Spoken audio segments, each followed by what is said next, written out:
सभी को प्रणाम। चलो बैठ जाइए आप लोग।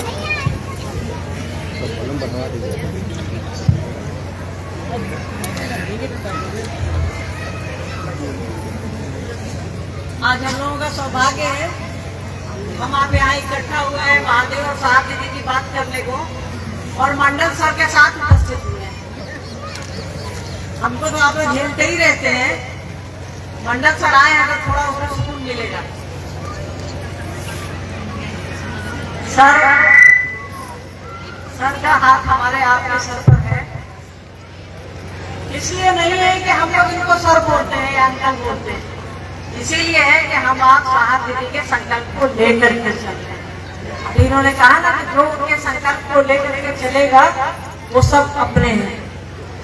सर का हाथ हमारे आपके सर पर इसीलिए है, हम सभी साहब दीदी के संकल्प को लेकर के, और ये तो खुद शिक्षक है, इनको मालूम है शिक्षक का महत्व क्या है मानव के जीवन में, इंसान की लाइफ में, उनकी जिंदगी में। इनसे बेहतर कोई नहीं समझेगा, क्योंकि ये साहब के भी शिक्षक है। उन्होंने साहब को पढ़ाया है, पढ़ाते पढ़ाते साहब के साथ चले हैं, साथ रहे हैं, हम लोगों को पढ़ाया है, बचपन से पढ़ाया है। तो हम लोग तो हमेशा अभी आए घर पर, हमने कहा कि सब चलिए चलना है। रामू भाई बोले कोई हमको बहुत न्योता करना है, हमने चलिए ना साहब और महादेव और दीदी को भी हम लोग न्योता दे आते हैं। चर्चा में चलेंगे, एक भी आदमी की ओर चलेगा तो साहब दीदी और महादेव को न्योता मिल गया। क्या रामू भाई? देखिए यहाँ आप बैठे हैं, इसलिए हम आप यहाँ हैं ये बताने की आवश्यकता नहीं है, क्योंकि साहब ने ऐसा किया है कि एक ऐसी चीज है जो हवाओं में मिली है, धूप में मिली है, बारिशों में, पानी में मिली है, ऋषि गुरु है। ये एकमात्र साहब ने किया है, इसके अलावा किसी ने नहीं किया। साहब ने जब शिव को गुरु बनाया सन 74 में, उसके पहले बस किताबें कहती थी शिव गुरु है, गुराधिपति है, गुरुओं के गुरु है, विश्व गुरु है, पर हम आप नहीं कहते थे। किसी इंसान ने नहीं कहा कि शिव मेरे गुरु है, आपके भी हो सकते हैं। किताबों में सूची है, कुछ लोगों का नाम लिस्टेड है, कुछ लोगों की सूची है 112 या 122, सब लेकर बताएंगे, शायद 112 या 122 लोगों की सूची शिव पुराण में मिलती है, जिनको कहा गया है कि शिव के शिष्य हैं। सोच लीजिए, किसी ने बताया नहीं कि वो शिव जो मेरा गुरु है आपका कैसे होगा। इसके लिए साहब आए धरती पर, उन्होंने ही हमको और आपको बताया कि शिव आपके भी गुरु हो सकते हैं, वो गुरु का काम करते हैं, उनसे हम आप सब कुछ मांगते हैं, घर द्वार, बाल बच्चा, बेटा बेटी, संसार, सब कुछ मांगते हैं, चीज जमीन जायदाद सब कुछ मांगते हैं, पर उससे एक चीज नहीं मांगते, वो है बुद्धि, ज्ञान और समझ। वो सब कुछ देते हैं, वो परमात्मा है, महेश्वर है, ईश्वर हमके ईश्वर है, उन्होंने ही ये दुनिया बनाई है, सब कुछ उन्हीं का है। तो वहाँ जो हम लोगों को दिखने वाली चीजें हैं, जो फायदेमंद चीजें हैं, वो तो मांग लेते हैं, जो हमारे आपके हिसाब से फायदेमंद है। जगत है ना, हमारा आपका फायदा तो कुछ में भी हो सकता है, तो उन सारी चीजों को मांग लेते हैं, पर जिससे हमारे मन का फायदा होना है, जिससे इस जीव को शिव की ओर जाना है, वहाँ कुछ फायदेमंद चीजें हम आप नहीं मांगते, वहाँ हम आप उनसे ज्ञान नहीं मांगते, बुद्धि और समझ नहीं मांगते, उनकी दया नहीं मांगती जो हमको और आपको शिव की ओर ले जाएगी। वो गुरु है, गुरु दया करते हैं, और गुरु अपनी दया से ही जीव को शिव की ओर भेजते हैं। परमात्मा ने तो हमको और आपको यहाँ भेज दिया, उस महादेव ने तो भेज दिया है, पर वापसी की यात्रा भी तो है। ये हमारा आपका लगता है कि घर है, अभी हम सब यहाँ अपने अपने घर को जाएंगे, पर वो घर नहीं है। घर रहता तो लोग मरते नहीं, हम आप मरते नहीं, कोई ये दुनिया छोड़कर जाता नहीं, कहीं और है हमारा आपका ठिकाना जहाँ वापस जाना है, और कोई जाना भी नहीं चाहता, और जाना तो तय है। इस जाने की प्रक्रिया को आसान करने के लिए गुरु की आवश्यकता होती है, और जाना है हम आप जैसे जाएं उसके पास तो जाना है। तो साहब ने कहा कि जो हम आप भटकेंगे 84 लाख योनियों में, इस मानव शरीर में ही शिव को पाले, शिव की ओर चले। इसके लिए उन्होंने 3 सूत्र बताए हैं। 3 काम है, लगता है कि काम है पर वो है नहीं, वो बस प्रेम की विधा है। पहले सूत्र में उन्होंने कहा कि हे शिव आप मेरे गुरु हैं, मैं आपका शिष्य हूँ, मुझे शिष्य पर दया करिए। देखिए यह संबंध बनाना है, वो साहब है, उनसे बड़ा आध्यात्मिक वैज्ञानिक कोई नहीं है धरती पर। उनको मालूम है कि सारे संबंध सारे रिश्ते नाते हमारा मन बनाता है, शरीर संबंध नहीं बनाता। शरीर अगर संबंध बनाता तो इस देश से, इस दुनिया से तलाक का शब्द खत्म हो जाता। शरीर अगर संबंध बनाता तो माँ बच्चे में कभी झगड़ा नहीं होता, बाप बेटे में कभी झगड़ा नहीं होता। हम आप उसी से जन्मे हैं और उसी से झगड़ लेते हैं, हर जगह, हर समाज में, हर पीढ़ी में। ऐसा नहीं है आज के दौर में। तो इसका उतना ही महत्व है जितना में काम चल जाए। तो साहब ने कहा कि भाई रिश्ते मन से बनाइए, दिल से बनाइए, भाव से बनाइए। साहब ने इसके लिए कहा कि इस बात को बार बार दोहराइए कि हे शिव, आप मेरे गुरु हैं, मैं आपका शिष्य हूँ, मुझ शिष्य पर दया करिए। तो जितना हम आप दोहराएंगे उतना ही उसका मन पे प्रभाव पड़ेगा। हम आप सिनेमा का गाना सुनते याद कर लेते हैं कि नहीं? कोई कहता है कि याद कर लो। छठ का गीत हमको, आपको, ब्याह का गीत सबको याद रहता है, लेकिन को सबको याद रहेगा ठंडा पानी, ठंडा ठंडा पानी, मीठा मीठा पानी, वो गाना चल रहा है ना। कोई कहता है कि याद करो, कोई नहीं कहता, क्योंकि हमको और आपको अच्छा लगता है, सुनते रहते हैं बराबर। घर में गली मोहल्ले चौक पर गाना गीत बजते रहते हैं, भजन बजते रहते हैं। तो जो चीज सुनते रहिएगा उसका हमारे आपके दिमाग पर धीरे धीरे प्रभाव पड़ने लगता है। तो साहब ने कहा कि विचार की आवृत्ति बार बार बोलिए, बार बार बोलिएगा तो ये धीरे धीरे विचार जो है आपके मन पर असर डालेंगे और वो भाव बनेगा। और भाव जब प्रगाढ़ होगा, भाव जब मजबूत होगा तो वो एक संबंध में बन जाता है, प्रेम में बन जाता है, रिश्ते में बन जाता है। जैसे हमारा और आपका उनसे रिश्ता होगा, किसी को जैसे अपना समझिएगा उसका तो काम कर लीजिएगा, उसकी बड़ाई कर लीजिएगा। जैसे हमारा आपका किसी से संबंध बनता है, आप इसको ऐसे समझ सकते हैं कि जब ब्याह होता है तो नए लोगों में शादी होती है, कोई किसी को नहीं जानता है, वो भी प्रेम हो जाता है। किसी कोई बुराई करता है तो हमको आपको अच्छा लगता है। मायके जाते हैं, मायके में भाई भौजाई या माँ बाप कह देता है हस्बैंड के बारे में या ससुराल के बारे में, तो अच्छा लगता है हमको और आपको? नहीं अच्छा लगता है, क्योंकि वहाँ आपको प्रेम हो गया, वहाँ नजर लग गई है। ठीक है, तो जैसे आपको किसी से प्रेम होगा आप उसकी प्रशंसा करने लगिएगा। तो दूसरा सूत्र भी यही है कि शिव मेरे गुरु हैं, आपके हो सकते हैं, आप बनाइए। इसके लिए 3 सूत्र है। अब आप कहने लगते हैं कि शिव को गुरु बनाने से क्या क्या फायदा मिला है हमको। दूसरा सूत्र हो गया। तीसरा सूत्र साहब ने कहा है कि नमः शिवाय से प्रणाम करने की कोशिश करिए। उनको मालूम है कि हमसे आपसे होता नहीं है, जगत है ये, हमारे आपके मन पर इसका प्रभाव ज्यादा है। तो साहब ने कहा कि कोशिश करिए कि महादेव को प्रणाम हो जाए।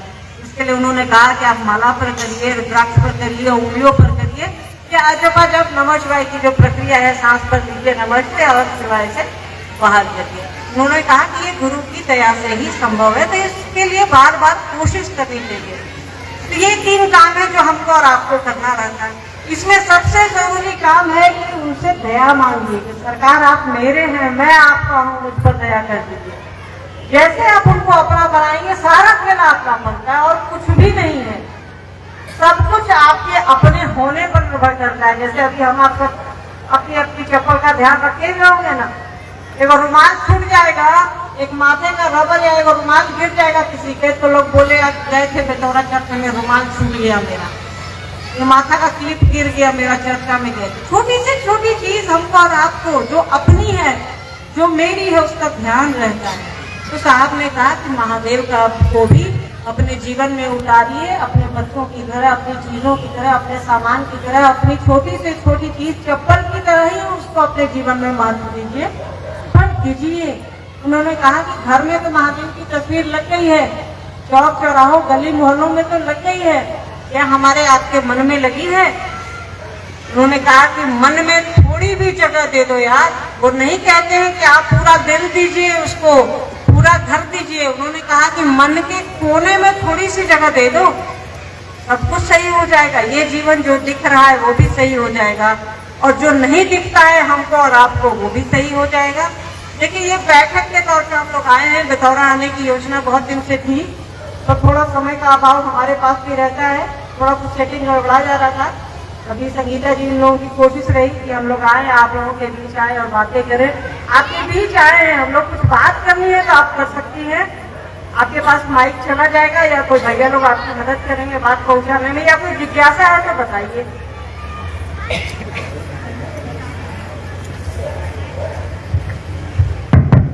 अगर दीदी से कुछ इन्हीं को कुछ पूछना है तो अपनी जगह पे खड़ा होकर पूछ सकते हैं।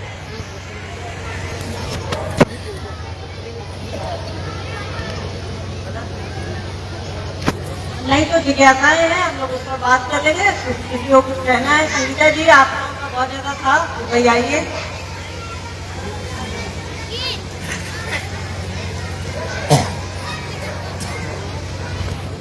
बताइए, महादेव के काम से रिलेटेड या साहब दीदी के प्रति कोई बात करनी है तो कहिए।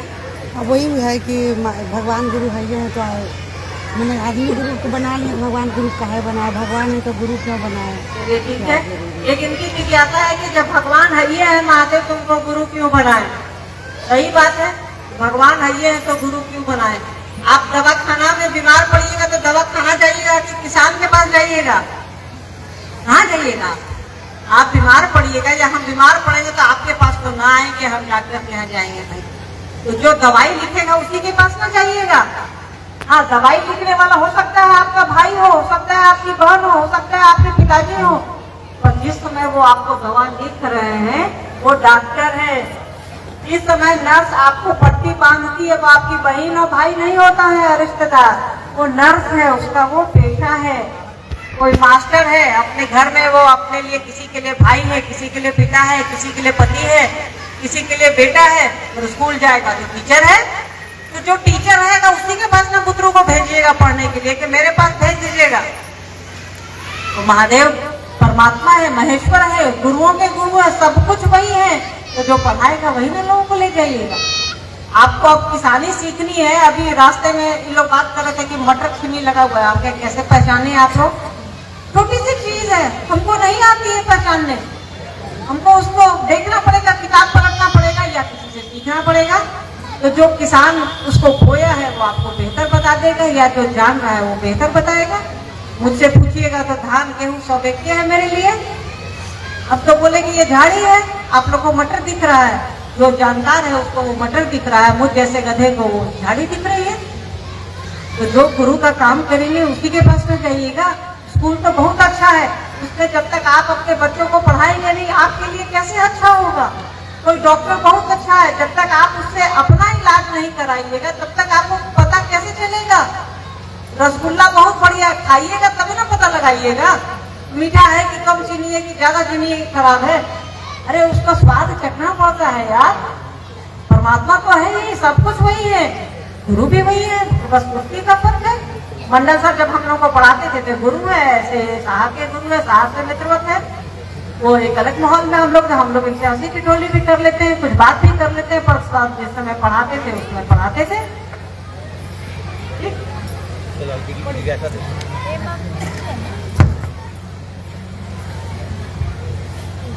जिज्ञासा है, सिर्फ की शिष्यता मानव कल्याण का एकमात्र विकल्प है। कैसे?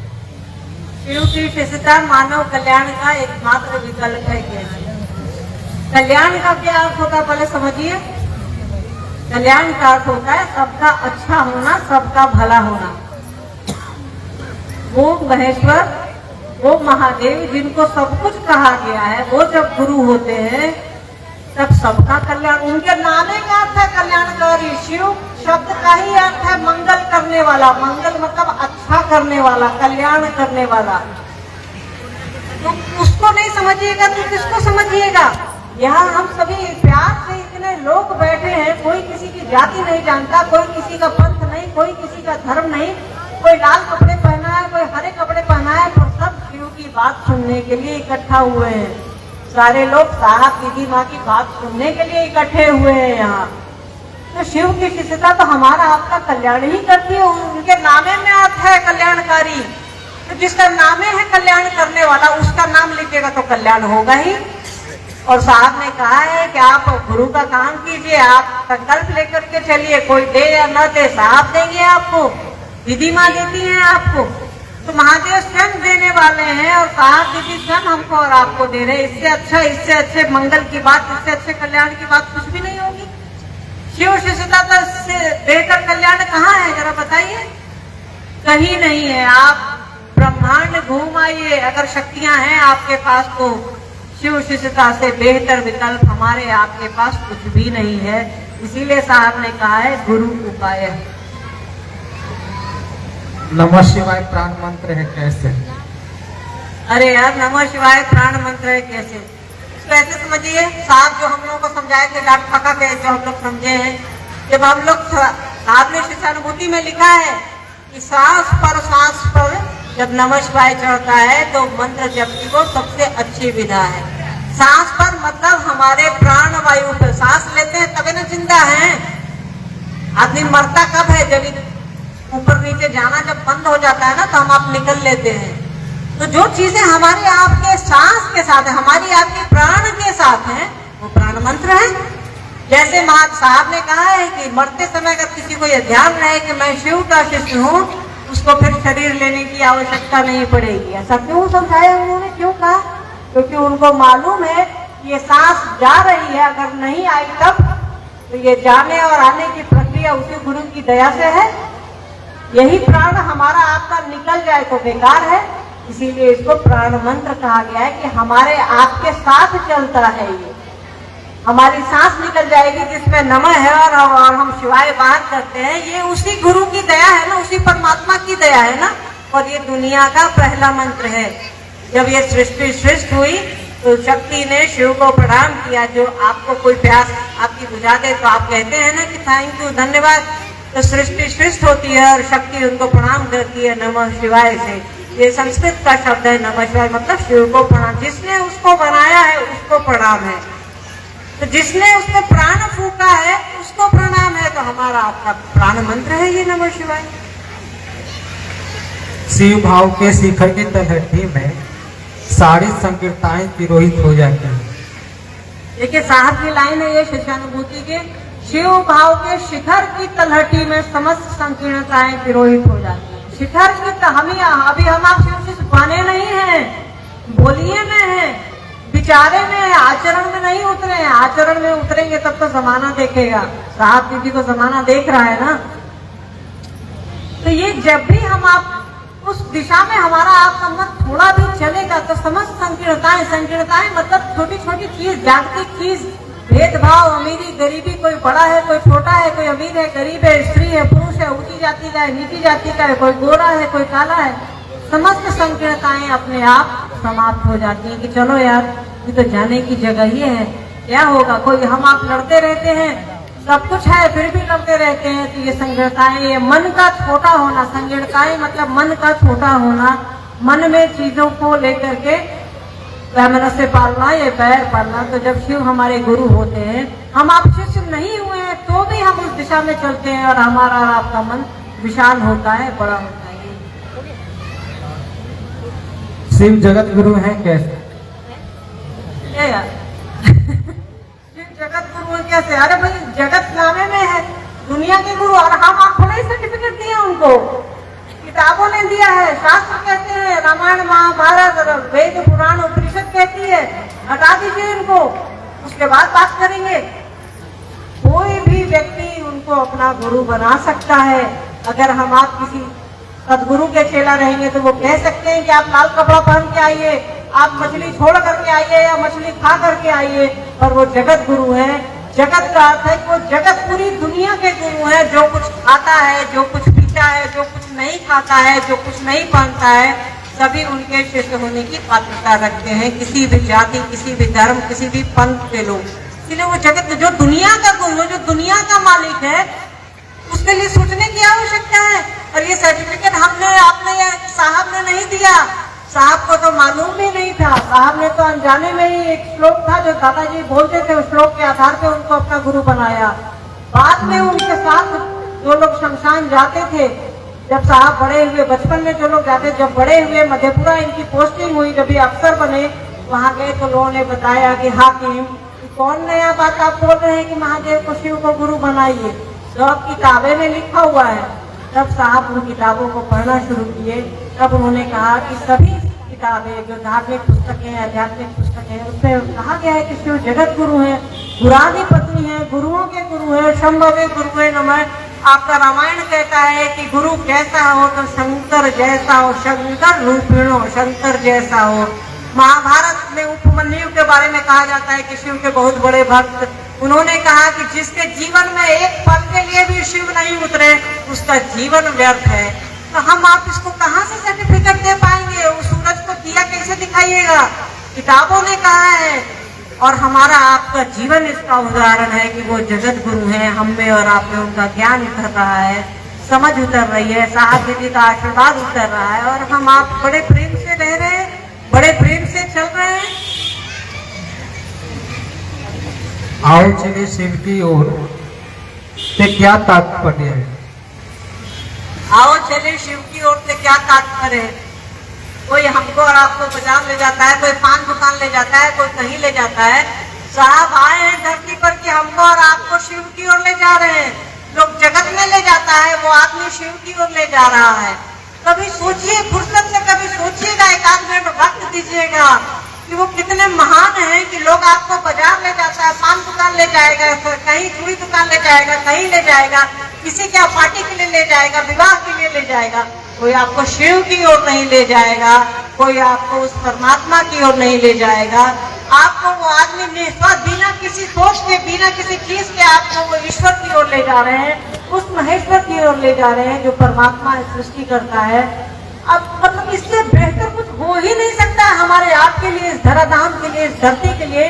तो वो कोई हमको और आपको शिव दे रहा है, शिव की ओर ले जा रहा है। चल चलिए, कोई नहीं आएगा, हो सकता है हम भी आपको भटका दे, हो सकता है कोई और आपको भटका दे, पर साहब दीदी आपके लिए आए हैं, आपके लिए है कि आप शिव की ओर चलिए, उस जगत गुरु की ओर चलिए जो हमारा आपका है, जिनसे हम आप सब कुछ मांगते हैं। उससे ज्ञान मांगने के लिए आगे बढ़िए, उसको अपना बनाने के लिए आगे बढ़िए, उसकी ओर चलिए। यही आओ चले शिव की ओर, उनकी ओर चलिए। संकल्पित हुई कि हम आप साहब दीदी की ओर चलेंगे। वो है हमको और आपको शिव की ओर ले जाने के लिए। वो कह रहे हैं कि चलो आओ चले शिव की ओर। ये नहीं कह रहे कि आओ और जाओ शिव की ओर, वो कह रहे हैं आओ चले शिव की ओर। मतलब वो आपको ले जाएंगे, वो जिम्मेदारी ले रहे हैं। सोच लीजिए, वो माँ बाप तो बच्चे की जिम्मेदारी लेता नहीं है यार, साहब और दीदी माँ है कि वो आपकी जिम्मेदारी ले रहे हैं उस शिव की ओर ले जाने के लिए। उनकी उंगली पकड़े पकड़े चलिए। भरोसा नहीं भी हो फिर भी चल के देखिए ना, जीवन सुधारक हो जाएगा, जीवन अच्छा हो जाएगा। देखिए आपके बीच आए, बहुत दिनों से आना अवेटेड था, नया साल आने वाला है। आप लोग अच्छे से रहिए, आपका जीवन शिवमय हो, सुखमय हो, साहब दीदीमय हो, बस यही कहेंगे और उनकी ओर चलिए। हम लोग कोशिश में रहते हैं कि आप लोगों से मिले। अभी एक कार्यक्रम भी हम लोगों ने रखा है 25 जनवरी को, तो हम लोगों ने रखा है, आपकी इच्छा होगी तो जरूर आइएगा, हम लोगों को अच्छा लगेगा। तो सब लोग मिल करके इस काम को करें तो बेहतर है। वरना साहब ने कहा है कि मैं तो किसी से ये काम करा लूंगा, पत्तों से करा लूंगा, पेड़ों से करा लूंगा, हवाओं से करा लूंगा। तो हमारा आपका सौभाग्य है कि साहब इस काम को हमसे और आपसे करा रहे हैं। बस महादेव की दया और साहब दीदी का आशीर्वाद रहे कि हम आप इस काम को करते करते इस धरती से जाएं और कुछ भी इच्छा नहीं है और कुछ भी हम लोग एक दूसरे के प्रति ऐसा वैमनस्य न रखें जिससे लगे कि ये महादेव का चेला नहीं है, ये साहब दीदी का आदमी नहीं है। सभी लोग सुरक्षित रहिए, अच्छे से घर जाइए। आप सभी के चरणों में मेरा प्रणाम।